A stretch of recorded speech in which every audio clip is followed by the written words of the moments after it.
শ্মশানের ঘাটের মন্দিরে দুষ্কৃতী হামলা, ভাঙচুর করা হয়েছে শিব এবং কালী ঠাকুরের মূর্তি। খড়িবাড়ির অধিকারী সংলগ্ন বারাসাত ভিটার ঘটনায় চাঞ্চল্য।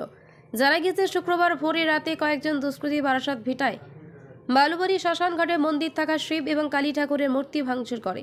সকালে গ্রামের লোকেদের নজরে আসতেই চাঞ্চল্য ছড়ায় এলাকায়। ঘটনার খবর পেয়ে ঘটনাস্থলে আসেন খড়িবাড়ি থানার পুলিশ। স্থানীয়দের অভিযোগ, এলাকাতে অশান্তি ছড়াতে দুষ্কৃতীরা মন্দিরে কালীর ও শিবের মূর্তি ভাঙচুর করেছে। পুলিশ তদন্ত করে দোষীদের দ্রুত গ্রেফতার করুক, দোষীদের কঠোর শাস্তির দাবি জানান স্থানীয়রা। অন্যদিকে এলাকাকে শান্তি বজায় রাখতে মোতায়েন করা হয়েছে বিশাল পুলিশ বাহিনী। গোটা ঘটনার তদন্ত শুরু করেছে খড়িবাড়ি থানার পুলিশ।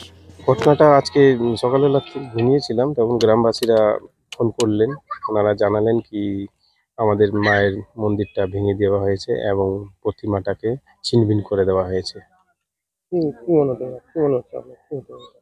এটা যা দেখে মনে হয় হয়তো একটা একটা কোনো ক্যাচালের সৃষ্টি লাগানোর ষড়যন্ত্র, বা মানসিক রূপে অসুস্থ ব্যক্তিরাই এই ধরনের কাজ করে থাকেন।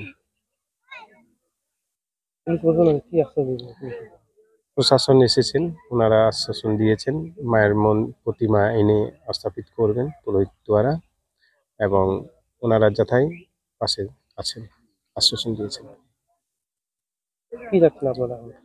আমরা চাচ্ছি এই ধরনের, যেটা আমাদের খড়িবাড়ি ব্লকে এই ধরনের আজ পর্যন্ত হয়নি, বা আমাদের গুরুজনরা আজ পর্যন্ত দেখতে পারেননি এই ধরনের কীর্তি।